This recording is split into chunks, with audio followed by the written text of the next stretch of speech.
BJP के वरिष्ठ नेता और पूर्व मुख्यमंत्री उमा भारती ने घोषणा की है कि जिस स्थान से उन्होंने प्रदेश में शराबबंदी अभियान की शुरुआत की थी, अब वहीं से वह गौ रक्षा अभियान की शुरुआत करने जा रही हैं। उमा भारती ने कहा कि इस बार वह गायों को लेकर किसानों और आम जनता से संवाद करेंगी। उमा भारती ने बताया कि इस विषय पर उनकी मुख्यमंत्री मोहन यादव से बातचीत हो चुकी है और मुख्यमंत्री ने इस अभियान को गौ संरक्षण के लिए बड़ा कदम बताया है। सुझाव दिया कि लाडली बहनों को एक दुधारू गाय दी जानी चाहिए ताकि उनकी आमदनी बढ़े और वे आत्मनिर्भर बन सकें। उन्होंने कहा कि वे जैविक खेती का विरोध नहीं करती, लेकिन मानती हैं कि खेती में केवल गाय के गोबर का उपयोग होना चाहिए, जिससे भूमि की उर्वरता और फसल दोनों को लाभ होगा। मध्य प्रदेश की पूर्व मुख्यमंत्री उमा भारती एक बार फिर एक अभियान को लेकर शुरुआत कर रही हैं। शुरुआत है गौ रक्षा अभियान से, और ये वो मंदिर है जहां पर शराबबंदी की शुरुआत उमा भारती ने की थी।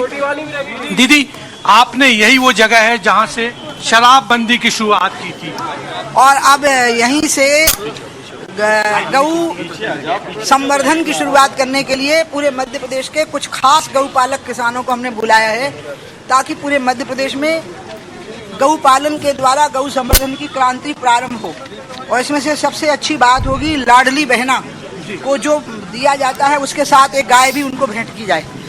तो कम से कम अब 1.25 करोड़ में से 1 करोड़ महिलाएं तो ऐसी होंगी जो गांव की होंगी और वो गायों को रख सकेंगी। सरकार से सुझाव दिया है कि जो बहना है उनको एक एक गाय देनी चाहिए, जिससे कि उनकी आमदनी बढ़ सके। हाँ, उनको 1,500 का मानदेय भी मिले। जो हितग्राही किसान है जिसको 6,000 मिल रहा है साल भर का, उसको भी एक गाय दी जाए। दीदी, जैविक खेती की बात हो रही है, लेकिन कई देश हमने देखे वो जैविक खेती के चलते कंगाल हो गए। हमें कुछ और नहीं, मैं जैविक खेती की बात नहीं कर रही। खेती का कुछ हिस्सा, हाँ, मतलब 10 एकड़ का किसान 2 एकड़ में भी खेती कर ले उत्पाद, और उस पर सब्सिडी दे दे सरकार ज्यादा, और कृषि मंडी में अलग से बेचने की व्यवस्था कर दे, क्योंकि मार्केट और मार्केट रूट नहीं मिलेगा तो नहीं कर पाएगा।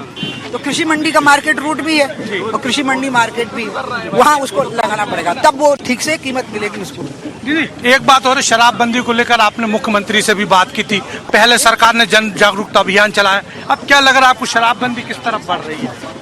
और नीति में तो उल्टा मोहन यादव जी ने अच्छा कर दिया कि 17 शहर और नए बना दिए, जिसमें शहर में पूर्णतया शराब प्रतिबंधित हो गई, क्योंकि वो धार्मिक स्थान थे। लेकिन बाहर बिकने लगी, अब उस पर भी शायद कंट्रोल हो गया है।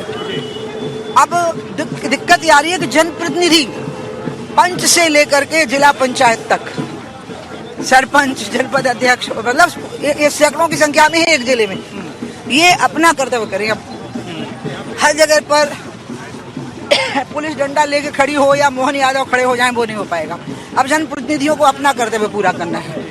दीदी, आज आप चूंकि बड़ा अभियान शुरू करने वाली हैं, आम लोगों तक आप अपना संदेश देंगी, कितना असर लग रहा है किसान तक या लोगों तक पहुंचेगा? और सरकार बहुत पहुंचेगा, क्योंकि कैंसर के रोग बढ़ रहे हैं। आपको पता होगा मध्य प्रदेश की मूंग खरीदने लायक नहीं मानी गई है, खाने लायक, क्योंकि जल्दी जल्दी उपज करने के चक्कर में वो मूंग जहरीली है। खेती के अंदर जो रासायनिक प्रयोग हुए हैं मूंग को जल्दी उगाने के लिए, वो बहुत घातक साबित हो रहे हैं जीवन के लिए।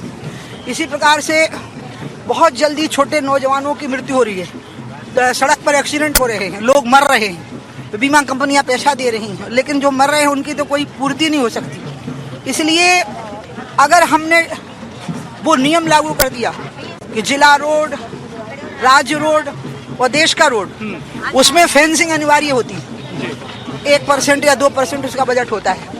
वो फेंसिंग अगर हो गई तो रोड पे पशु आएगा नहीं, तो एक्सीडेंट नहीं होंगे, पशु भी नहीं मरेगा, आदमी भी नहीं मरेंगे। इसलिए ये सारे उपाय एक साथ अपनाने होंगे, पूरा पैकेज। धन्यवाद। तो उमा भारती, जो कि एक बार फिर पहले उन्होंने शराबबंदी का अभियान चलाया और अब वो गौ रक्षा को लेकर आम जनता को जागरूक कर रही हैं। गौ संरक्षण अभियान जो है वो एक बदलाव ला सकता है, चाहे वो किसान हो या आम आदमी हो। कैमरामैन अमित के साथ सरस्वती चंद्र, स्वराज एक्सप्रेस, भोपाल।